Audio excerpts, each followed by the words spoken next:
Welcome back, everybody, to another fascinating episode of Astral. Stew.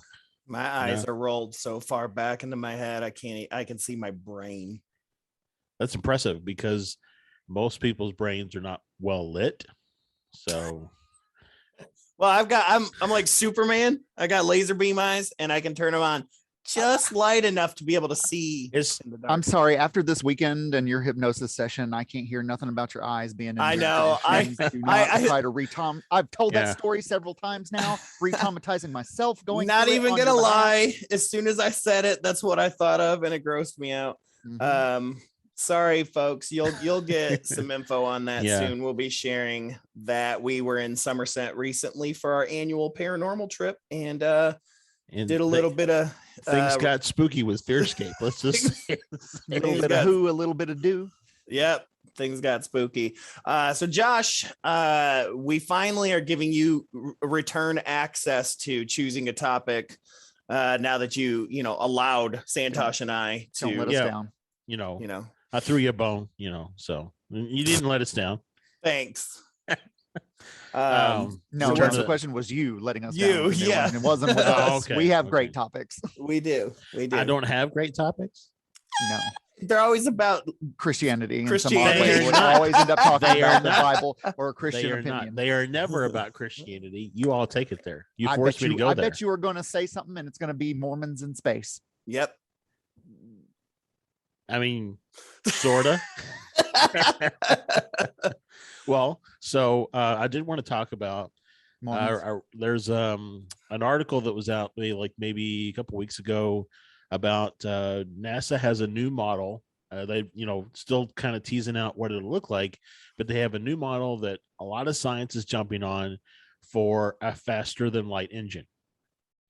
Because the closest star from us is like Alpha Centauri, and it's like 4.637 light years away. Mm-hmm. And so even if we could travel the speed of light, it would still take us 4.637 years to get there. Mormons in space, because they would be the first group to go try to talk about their religious missions in space. And you know what? It's funny because they got more money than the Jehovah's Witnesses. So you're not apparently you're not the only person to think that, because the show on that started out, I think, on Sci-Fi, and it moved to The Expanse. I know where you're going. Right? They had the big Mormon ship that did they really? I started watching that, but I never. Galaxy class generation ship, I think. Yeah, so it was generational. It was intended to take Mormons into deep space to prophesize to the people. Man, I've tried to watch that show a couple times, but it's really slow. But I mean, I really like what I'm watching, but I think I watch it too late at night, and I keep not getting into it. But I know it's a good show. It's one of those, I know I just need to be watching it at a better time. Yeah, push through the first half of the first season. It takes a sharp turn. Yeah, I think they actually may have changed writers or something, because it seemed like it got really better. I may need to try to watch it with my wife. That way, like, it's something we watch together, and then it's instead of me trying to watch after we've watched all our stuff at 2 a.m. before I go to work.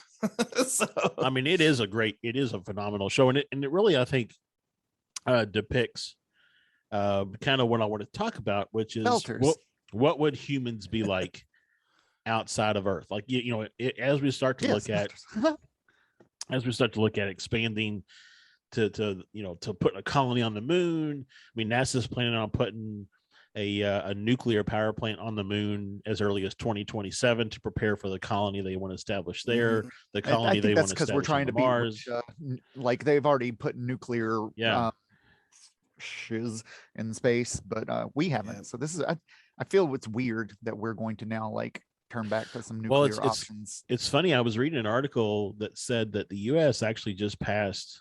I don't know what just means, so it didn't have a date of when it passed, but the U.S. passed a resolution or decree or whatever the appropriate terminology is that basically says the U.S. will not put nuclear into space so long as there is another viable option. You can only resort to nuclear as the last viable option.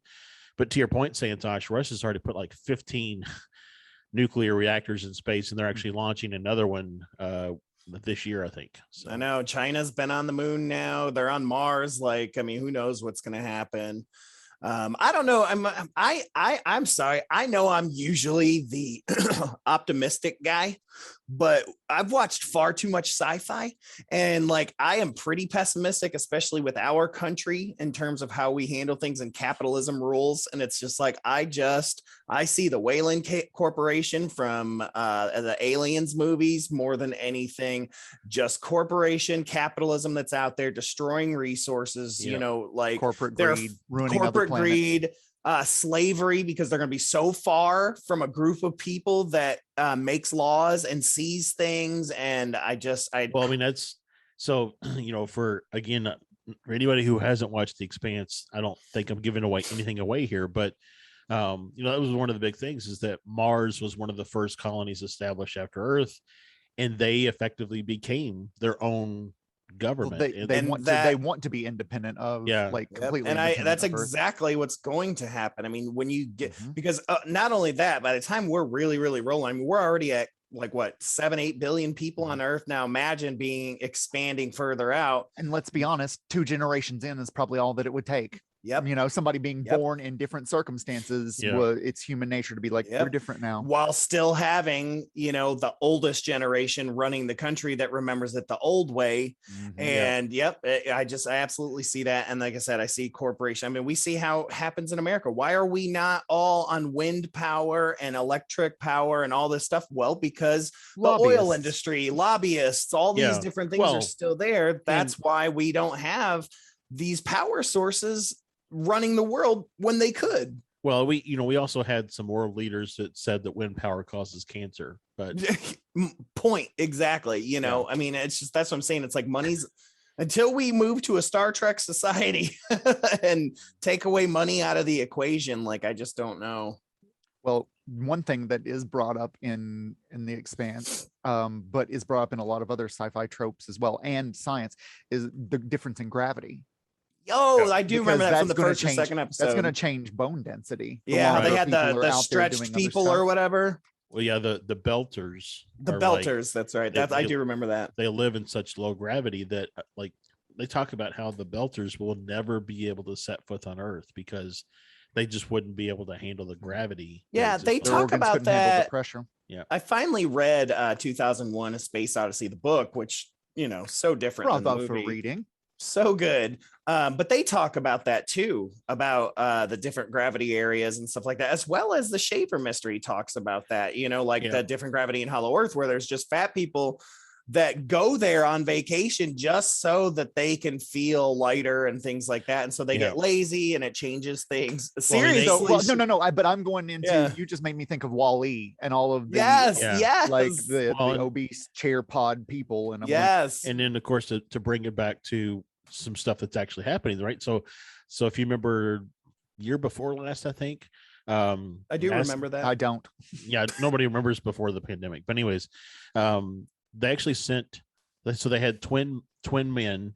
They sent one to space and monitored him there and kept one on Earth. They were identical twins. I do remember that. To see what the difference, and the guy that went to space, like, he lived up there for a year, and then they checked to see what their differences would be after being in space for a year. And I mean, his bone density changed, his muscle mass changed. I mean, height, the whole kit and caboodle. Yeah. So yeah, it is crazy. And we will start to see more time in space, especially if we do begin to, because that's essentially, at the end of the day, we're going to be colonizing, whether we run into people or not, right? It's like, we're expanding first and foremost for resources. That's going to be the number one. If we don't have like a first contact situation with Vulcans being like, welcome to the neighborhood, boy. Welcome. No, it's going to be resources and military. Unless we come together as a planet, military and resources are going to be the main things. Yep, greed and war. I'm listening to a book that's by Valiant Thor. It's like To the Earth of Men, To the Men of Earth, and it's talking about how we as a society ultimately will have to find majority of our food source from the ocean. Yet that is the thing that we are least concerned about.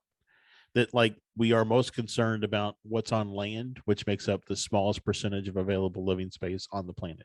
And so when you think about the expansion thing, do you, and I know we're talking about space expansion, but do you think we'll expand into the oceans before we expand? I would see our dumbass species going straight to the stars before ever having mapped out the ocean floor. Yep, I agree. It's a weird way to put it, but you're right. Like, what freaked me out, do you all remember when all of those different nuclear reactors were going bad in Japan? And nobody was talking about it for a while, and it was just spreading nuclear waste over like the ocean and ending up with some effects happening in that like California edge where people are just like, man, it's the ocean. That's the whole premise behind that was the whole premise behind the remake of the Godzilla movie that came out 10 years ago or whatever, was them talking about the nuclear fallout from like a tsunami or something like that, blah blah blah, waking up these ancient monsters, so to speak. You look at our island of garbage in the Pacific. I mean, the fact that it all kind of gathers there to the point and that's going to happen too before we know it. The waste and garbage in space everywhere. Oh yeah, waste. Well, it already is. Think about all the satellites. We're talking. Oh, I know. Don't think about how much trash we've already got in up there. Like, well, I mean, think when Santosh, when we lived in Orlando, how many satellites did we see go up all the time? We were always seeing rockets shooting up, and I was like, I didn't know there was a spaceship going up, and it's because they were just satellites going up, just ours. I mean, we'd see them sometimes 2 times a week. Like, well, and a lot of before Musk came along, right, and we had rockets that used like multi-stage rockets. A lot of the later stages, they don't splash down, they just stay in low Earth orbit, and then eventually splash down. So we're going to have to overcome our obsession with propulsion based momentum as well. We're going to really get out into space. This is my point, and they talk about this in that Deep Space show, where that even that is to not let us know that we already have the technology, so we don't get that it's already there. That, and again, this helps the oil industry and things like that. So there is of course we got it to space on a rocket, but once it was in space, there's a satellite that's on its way to one of the moons of Jupiter, I think, and it's using an ion drive. So I did see that. Yeah. So we're making our introduction into other propulsion, and that's kind of where that there's some weird copper cylinder thing shooting microwaves in it that's supposed to help too. I've read a lot of stuff about that as of right now they have measured a minuscule amount of thrust from that thing. Still gonna make minuscule, but it's doing it. Still gonna make hot pockets burn your tongue. It don't matter. What's crazy but no, that would be, can we fuel a rocket with hot pocket? With a hot pocket, it's a hot rocket, right? It's a hot rocket. I did want to just reiterate there that that's all this that we've been talking about is exactly why I think we'll be in space before we ever map the ocean. Is look how much technology we have for space versus the ocean. So there's no move to there. But I love no Sequest in the future. R.I.P. Hot boy. What was his name? Who was the Jonathan? I don't know. Which one are you talking about? Something? No, the dude, teen heartthrob. Yeah, he was in Ladybugs and all the good stuff. Jonathan. Oh my God, I used to want to be him before he killed himself, but yeah, he was like my favorite actor back then when I was a kid. Jonathan, are you sure it's Jonathan? I'm looking, but it's. I'm looking up Ladybugs. That'll pull them up quicker. Well, what were we saying right before this? Because I had a really great, it was something along what we were doing. Well, we were talking about that the recent release of videos and stuff show craft that do water and air travel. Yes, and so in space. So I'm hoping that whatever technology gets released is some of it's diverted for oceanic exploring, but I have no faith that we'll do anything more than as a hobbyist or scientific. Well, it's Jonathan Brandis, by the way. There you go. Jonathan Brandis. Well, but maybe again, there's already stuff there, either the Atlanteans or alien bases or things like that if we start exploring more, we'll run into that quicker than we would say we go to the moon. Well, do you think all of this nuclear stuff, like shooting up there now, each country is committed more to nuclear? That's what the nuclear testing is what caused it.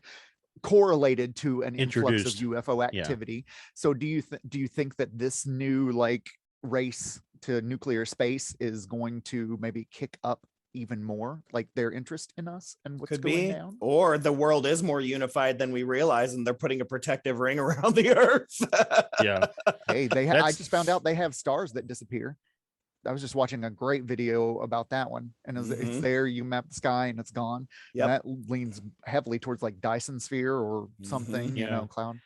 Well, the Death Star. You know, Stefan and I've talked about like sometimes the craft like hiding in front of stars and stuff, or appearing to be a star in the sky. You know, and I'm going to go on a little mini rant here, but one of the things that I hear a lot is, you know, it's our show, right? We can do this. So one of the things I hear a lot is that if a UFO craft doesn't exhibit the 5 observables that Elizondo put out there, it's not a valid UFO craft. And I just want to say that what makes Elizondo the end all be all for what is and is not a UFO craft. I mean, because he's put something out there, because before him it was Hynek's close encounter list, things like that, right? So it's like somebody had to put something out there, and right now he's a trusted source, so that's what it's going to be until somebody proves him different. So well, I mean, I just say that, I mean, that's what he's looking for, right? That's what he's going to investigate, but that doesn't necessarily mean that all of the craft can't fit some of the mold. So what if you're an alien craft? What if I am? Like, what would I be? Like some sort of a macrame? Macrame? Are you made up of a tied string? I was gonna say a macaroon. Maroon. What a maroon. I mean, you know, what if we are some sort of a alien craft started millions of years ago? Who knows? Right? We're piloting around all these little mitochondria. They just live in their life. Yeah. I was gonna say something like that. Yes. Well, hell, we're host of billions of fucking bacteria, so we are kind of like giving a ride to several. Yeah. Well, and we're getting a ride on the Earth, right? Do you want to ride in the backseat of my caddy? Do you have a caddy? I did. I loved my Cadillac, man. That's the only car I've ever totaled, and it wasn't even my fault. But man, I loved that car. You loved it too hard. You loved it. Yeah, I did, man. I loved it. It was the day before I was supposed to go on a trip too. I was supposed to road trip to Toledo. You're like the guy from Mice and Men, except instead of rabbits, it was a Cadillac. Am I George or Lenny, Josh? You're George. Yeah. I'm wrong. Lenny wanted the rabbits. No, it was George. Tell us about the rabbits, George. Lenny is saying that. Lenny is saying to that. George. You know, give me a break. My favorite book, Josh. It's been 28 years since I read that book. Oh, dude, I read it once a year. It's legit my favorite book of all time. I love it. Really? Mm-hmm. I did not know that. Yep, I love it. I've known you that long and not known that. Yep, my favorite movie, because that's how I fell in love with John Malkovich as my favorite actor, is because of that his version of the movie. But yeah, that book and Never Ending Story, those are the two that I have to read like once a year, like or at least just start to read and just dig into it until I've found something else. Like I have to do it. But Of Mice and Men's an easy read. I mean, you can knock it out in like 2 days. Like it's not a difficult read. So right. Well, that's why we read it in like, you know, freshman in high school. Yep, I loved it.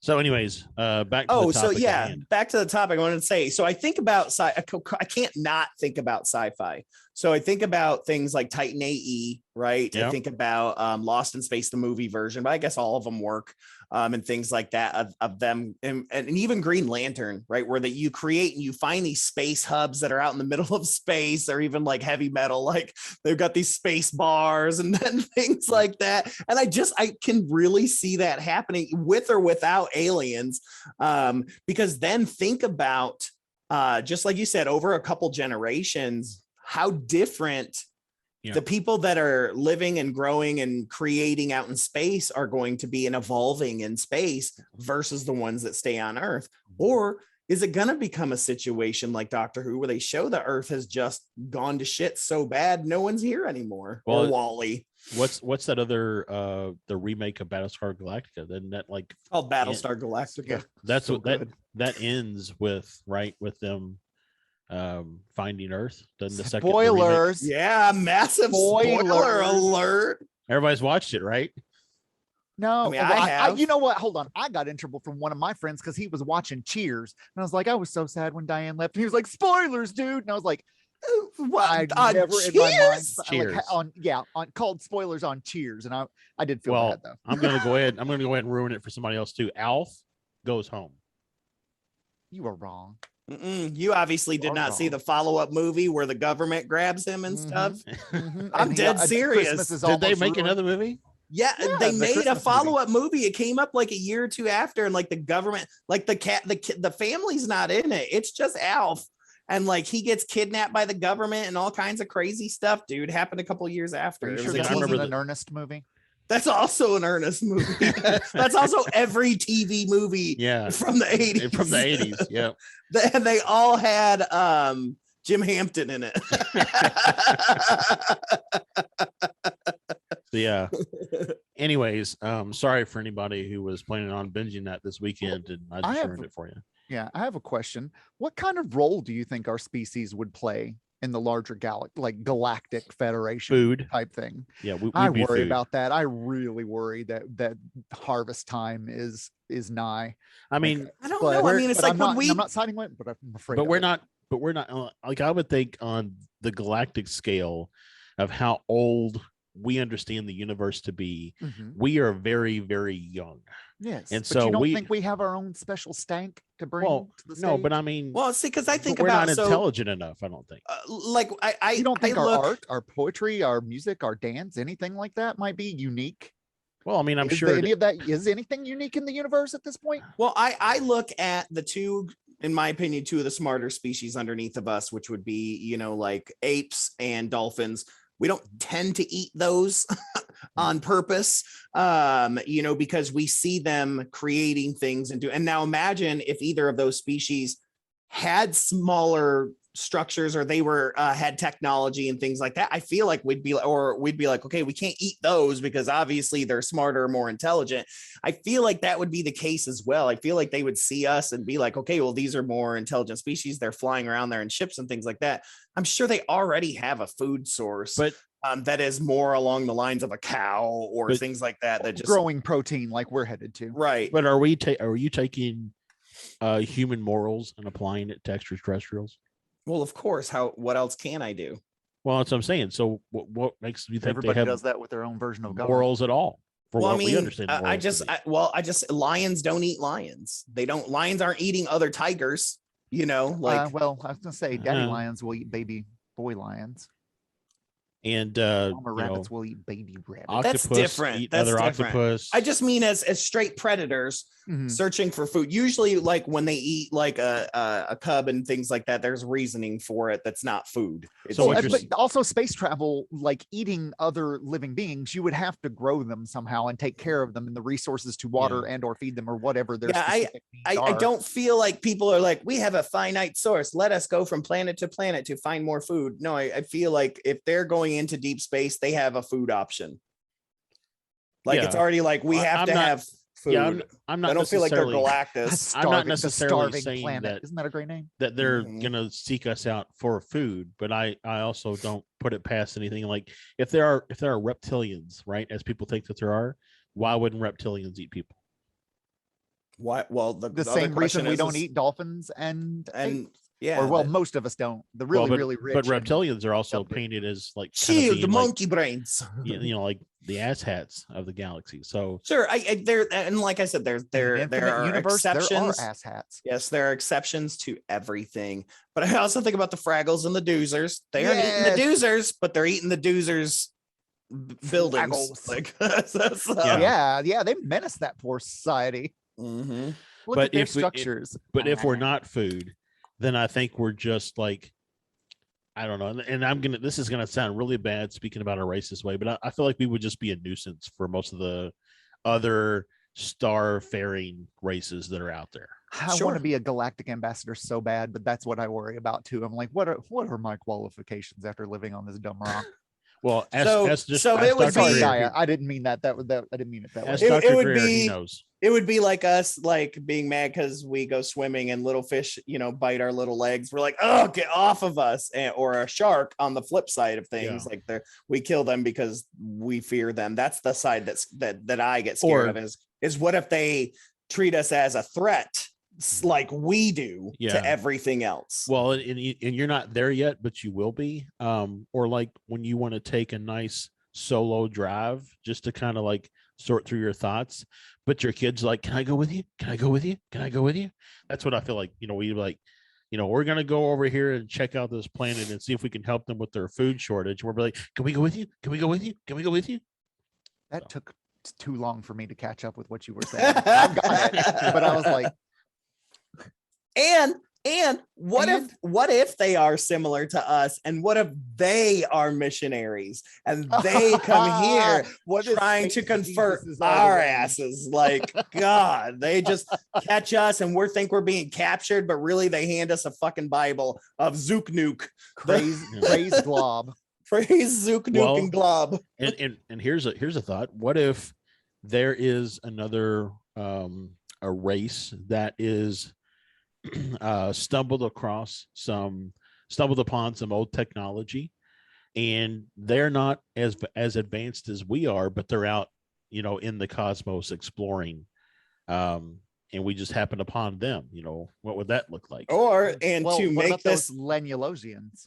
I was legit just about to bring them over you. I was gonna say, so we can make this about Josh's Christianity stuff, is people like the Lanulosians and some of these older contactees and stuff like that we find that already know Jesus, already know God. Like, what if they come here and they try to hit us? We're like, wait, we already know. They're like, no, my Bible's different.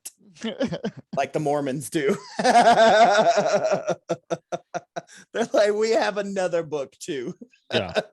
And the Mormons are like, oh, see, we were right. You own one of those planets. So you were right. Have you heard, or sorry, have you thought about your spaceship's extended warranty? Yep. Of course. Well, then there would also go ahead, Josh.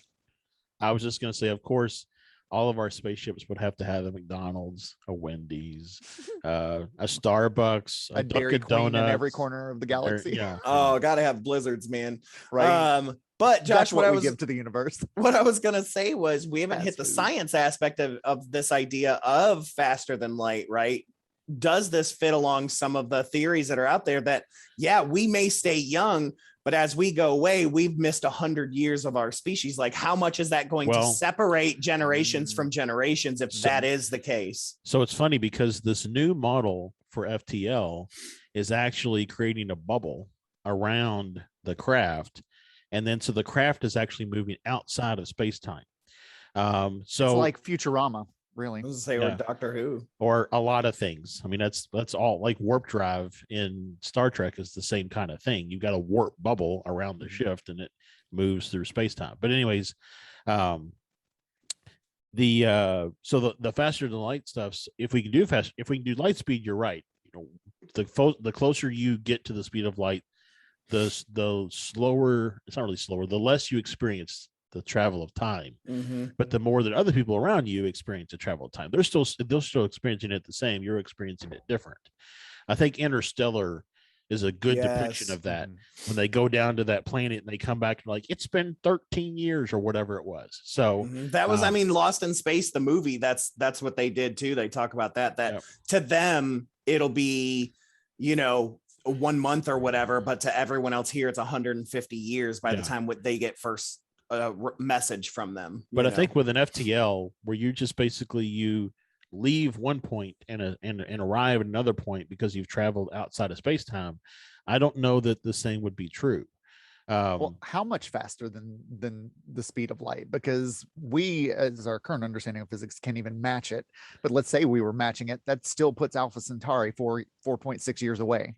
But that's so how much faster than light? We're measuring distances to Alpha Centauri in the way that we understand time.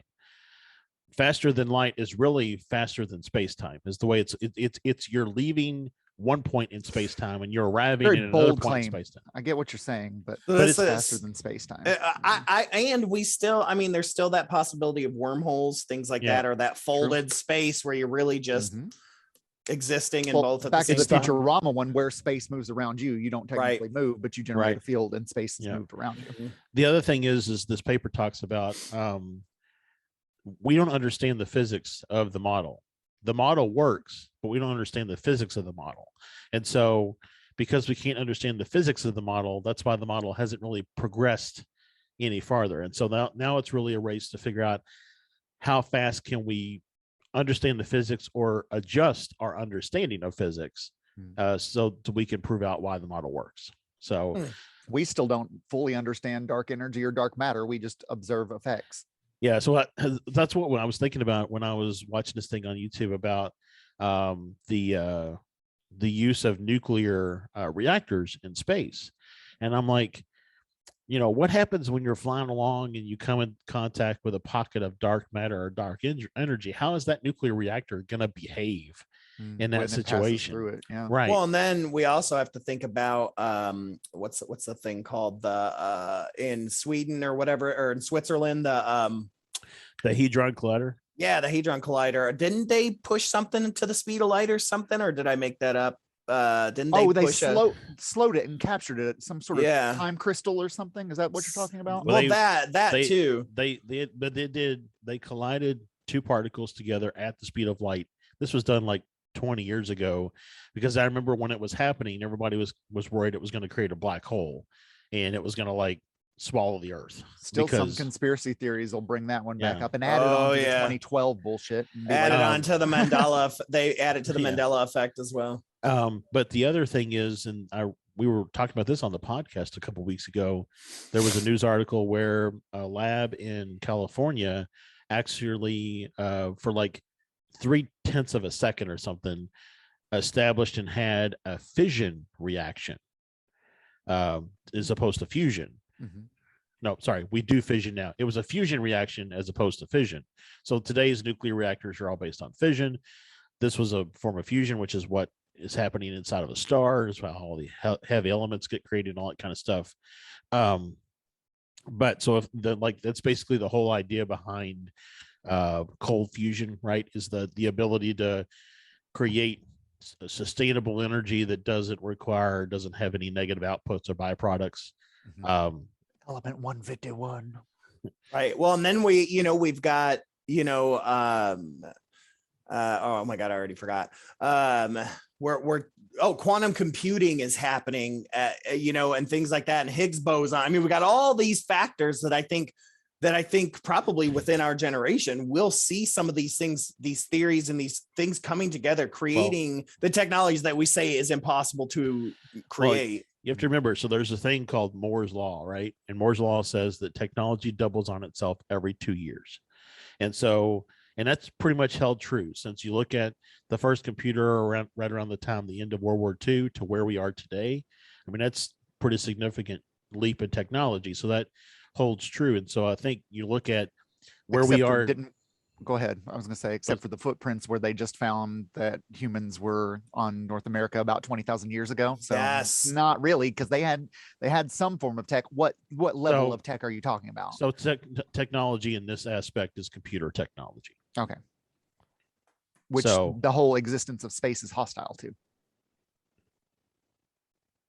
Waves. We're protected by our atmosphere. A lot of shit we can't send up because of waves, of space radiation and all the stuff that's just out there naturally. Yep. Yeah. Well, what you really want to think of, you go look at how much stuff our atmosphere does not protect us for that passes through our bodies every day. And because like you got quarks and all ghosts. Ghosts. Hanks be crawling through my bones. But Hanks through your taints. That's Copyright. a good point. That's a Hanks through your taints. It also sounds like a ride at Universal Studios. No, it's the first Fearscape ride. It's Fearscape Scare Park and Museum. It's do the Jersey Devil saying it. Yep. Hanks through your taints. Come on, y'all. Y'all want to ride? Get on top. Got to get Bill Murray's got to do the commercial though. Yes, please. Anyways, Bill Murray will do what he wants, as God intended. True. That's true. So yeah, whichever God. But getting back to the science of it, we humanity is still figuring out the science of it. But I mean, I really you were on Moore's Law and leaps though before I distracted you. Where were you going with that? Stefan was saying in our lifetime, and so based on Moore's Law, the advancement of technology, I think it is possible that within our lifetime, definitely within our kids' lifetimes, some of this stuff will come to fruition. Oh, and for sure. I mean, that we were told that we wouldn't see civilians in space, and we just saw that. It just happened. Right. Still don't have hoverboards like we wanted them, but no. I know. But now we have segways and and I mean, the other hoverboard. The Muppets put pigs in space a long time ago. So we did too. Space ghost. Pigs in space ghost. No, that's the mashup no one wanted to see but me. It sounds like a Halloween treat, like a platter you'd be served at a Halloween party. Instead of pigs in a blanket, it's pigs space ghost. And space ghost. But man, dude, look how hype I am for the Muppets Haunted Mansion. Did you guys see the trailer for that? No. Nope. Oh, sending that to you soon. Yeah. Yes. So the next Muppet movie is Muppets Haunted Mansion, and it's going to be on Disney Plus, I think, in October. So here shortly. Heck yeah. Awesome. So I want to start kind of wrapping things up. Any final? Yeah, you look tired. Do you need a coffee, buddy? I'm not buddy. tired. Well, we can keep going. We just usually try to keep these around 45 minutes or less, but we can keep talking. Okay, buddy. We can keep okay, talking. Buddy. It's okay. You're tired. We can do this. You're doing good, buddy. Wrap it up for us. Is that an attempt at Swedish Chef or what's going on? No, that's our TikTok buddy. Did you hear either of us go bork, bork, bork? Yeah, we would have. Well, you just did. we would have. No, that wasn't a full bork. Bork, bork, bork. Anyways, any closing thoughts on humanity in space? I as pessimistic as I am, obviously, I still very much want to see it and want to be a part of it. I still very much want to be in space. So bad. I hope that we get really rich and famous so that we can be as civilians in space. Although, they didn't have to train or anything. They just went up. Well, and you know what's really interesting too is that they were actually in space, whereas Bezos was just in the upper atmosphere. He just had the tip. Just the tip. I think there's going to be I think we're going to get onto the moon in a greedy, not colonizer-y, but more like resource rapey kind of, how our species does. I think that's probably first. And then once that starts making any one of us any global power, any and the fact money, that the others are going to be there, and then we'll spiral. Hold on, this is my wrap up. And no, take it now. I'm done. I forgot. We'll spiral. Corporations go. Well, as I say, with it being a bell, I think it's less dense than they think. And in the Time Machine remake movie, he goes to the future and shows that, and the moon split apart because they tried to drill and mine and all these things, and it is a common trope in sci-fi, isn't it? The broken moon. Yep. Yeah. I wouldn't absolutely believe that will happen because they still fucking mess stuff up now on Earth. Right. Mm-hmm. Well, fracking, you tell me they're not going to give two shits about the moon and what they do to it to extract whatever minerals and oils that we can't live without. That's the next missions to the moon, is to figure out what did we not think about from a precious metals type thing before when we were there. And then the gold rush on the moon. And then of course there's also the idea of the mining of asteroids. Yes. And what happens when you try to drill too deep and you accidentally fracture an asteroid and then an asteroid kills off the planet. Who knows? So. Well, and then just to add to that real quick too. I mean, if we believe that there were ancient civilizations that lived on Earth, maybe that's kind of one of the things that happened. We don't know what they did, if they were in space or what. Are we doomed to repeat the history we don't realize we know? Mm-hmm. Yeah. Do they come and harvest it, or is it once we get smart enough they come and harvest us off the planet and then let us repopulate for some reason? Yeah. Like Neo in the Matrix. Or we split open a mine or something like that and release some sort of bacteria that just has been hidden away and we all die. Right. Yeah. Super beige. Well, this has super gone plague. for really dark, for a really dark ending. Bye. We're not really, yeah. I don't think any of us are optimistic about what we'll be doing out there, but we're all hopeful that we get a chance to see we are hopeful. We just don't trust the people that are in charge. Right. Yeah. So now that we've talked about those dark moments and taints, let's go ahead and wrap things up. So I thought that's what we just did. No, I'm wrapping it up. Oh, you're back in dad mode. Mm-hmm. We're gonna have talks about this. I mean, I've got the dad bod. But you know what I really like? If you could wrap it up for us. Your bod kind of looks like the Nazi bell. Well, that's the dad bod. Don't you see all those shows? The thing on TikTok.